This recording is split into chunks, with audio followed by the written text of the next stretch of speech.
होके मुबारक, होके मुबारक, होके मुबारक अश्वनी के जन्मदिन, होके मुबारक अश्वनी के जन्मदिन, होके मुबारक अश्वनी के जन्मदिन। Recording by Sapna music.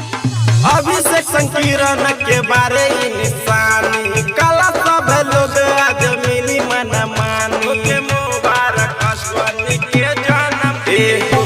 Abhishek संकीर्ण के बारे निशानी कला सब लोग आज मिली मन मानी। आई 24 फरवरी के शुभ दिन आइल, 24 फरवरी के शुभ दिन। होके मुबारक, होके मुबारक, होके मुबारक अश्वनी के जन्मदिन, होके मुबारक अश्वनी के जन्मदिन, होके मुबारक अश्वनी के जन्मदिन।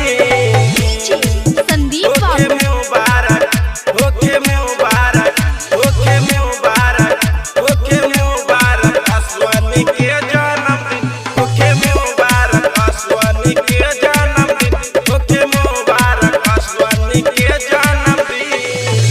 गिफ्ट मंगाइब औरू के कबा कटाइब, सभे लोगन के मुँह मीठा कोइल जाई, मीठा कोइल जाई।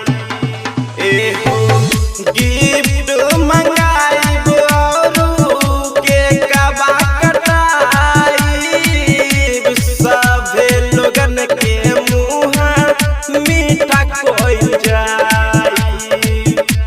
तो आज के रात कोइल जाई सब मिल रंगीन, तो आज के रात कोइल जाई सब मिल के रंगीन। होके मुबारक, होके मुबारक, होके मुबारक अश्वनी के जन्मदिन, होके मुबारक अश्वनी के जन्मदिन, होके मुबारक अश्वनी के जन्मदिन।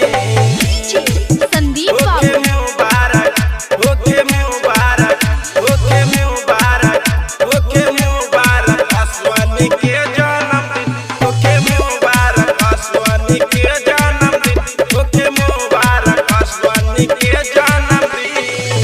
कहे करण सिंह और राइटर हंसराज हो, दम